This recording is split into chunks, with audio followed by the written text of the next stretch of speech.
Good morning. My goodness, I forgot my sunglasses today. Luckily, there's only a little stint here with a ton of sunshine where I'll be squinty. Um, Before I even get started, I have to say, I went and got a facial last night. And if you're local to me, so Windsor, Essex County, I went to Gem and Harrow for an intuitive facial, and it was amazing. So Emily did a nice Reiki session, and we just did some intuition in terms of, you know, our skin is an organ and it manifests everything that we're dealing and emotions and all of those things, which is really aligned to what I'm talking about this week. And then we just really dug into those emotions. And Emily is like an amazing business owner, and she does all of the things, aesthetics and makeup and skincare. And she's also a healer, which is beautiful. So we went and did some healing work with what's going on. I mean, I'm not having skin problems, but just, keeping it looking a little glowing today from the sweat. But if you haven't been to Gem before, I couldn't recommend it enough. Emily and her team are amazing, and definitely get an intuitive facial. It was really, if you're into the woo, it's definitely an incredible, and if you're not into it, it's definitely an incredible experience. So today, speaking of emotions, and maybe we're not talking specifically about how they're presenting in the skin today, but it's more around emotional triggers. Yesterday, in a 10-minute morning mindset, we were talking about, well, I was specifically talking about emotional triggers and what is an emotional trigger? What does that even mean? So if you didn't check it out, I suggest hopping in yesterday's and checking it out. And it really is just building on last week basics of noticing and getting curious with our emotions and how they're presenting to us and how we let them rule us, and triggers are no different. And so today I really want to talk about how do we anticipate them?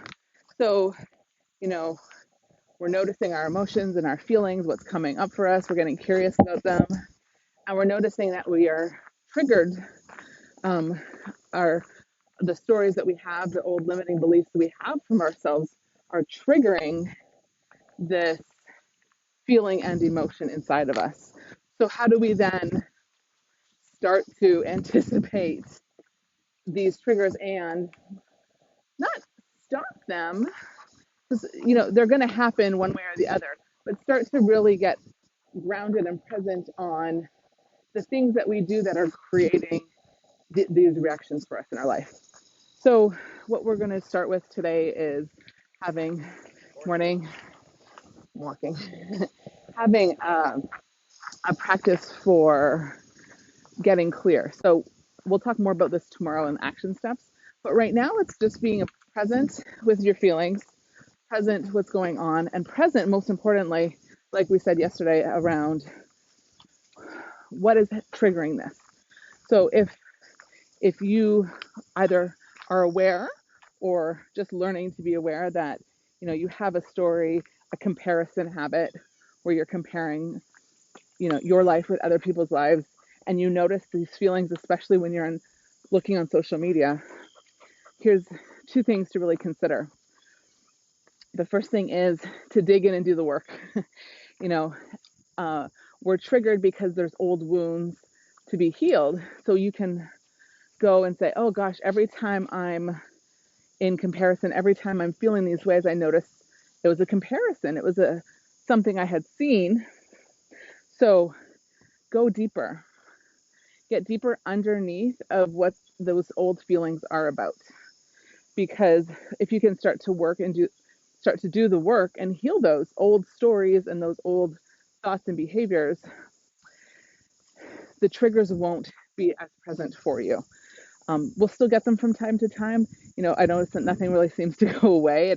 It comes up, especially when you're in a growth cycle, but it's a lot different. So, you're not triggered every 2 seconds every time you see something. It's just the occasional time where it will start to come up again.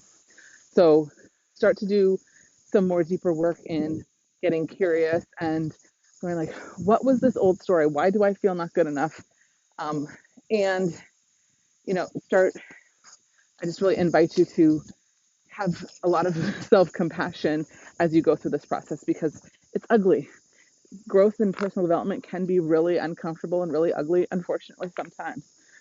So the other tip I have is if you are doing the work actively, then you don't need to set yourself up to be triggered just to do the work. And I would say that's a kind of a trap that I noticed I fell into myself. I'd be like, oh, I get really triggered. I'm going to go deep and deep and deep into these triggers and work on them all. Well, that didn't work because it just left me feeling kind of crappy more than I really needed to feel. So I was actively present, working on triggers, and I started to unfollow things that really created this emotional trigger of comparison for me. So once I started doing that, it just regulated my emotions. And it also just gave me some work to do. So I was doing the work and digging into them, but also, yeah, but also not being in this exasperated state. My dog just took and bolted. So just to get recap on what we're talking about this morning, how do you anticipate them as you start to get more clear on what they are? You're noticing from yesterday, you're starting to notice these patterns. When I X, I feel Y. When I'm on Instagram and see certain people's posts, I feel bad about myself. I feel frustrated, upset, in self-comparison. I feel not good enough, fill in the blank, right? So once you're starting to notice that pattern, then it's really about anticipating those things and saying, I'm going to dig in, I'm going to do the work, or I'm going to unfollow these accounts. Both are good. Both, create the support in reducing these emotional triggers. So look at your feeds. I love social media. I love it, love it, love it. I hear lots of stories of people who hate it. And I would just say, you get to create your own experience. You get to create who you're following, who's inspiring you, and follow those people. Follow the accounts that feel really good. Don't dig into the accounts that trigger you. Just, you don't have to. You're in control. So that's really, really what I wanted to talk about today. And we are in control of what we see and consume. And if we're noticing that it's causing emotional triggers in us, I was doing things this morning, then we get to control that too. Yes, we have work to do and dig into it, and we don't need to continuously expose ourselves to it too.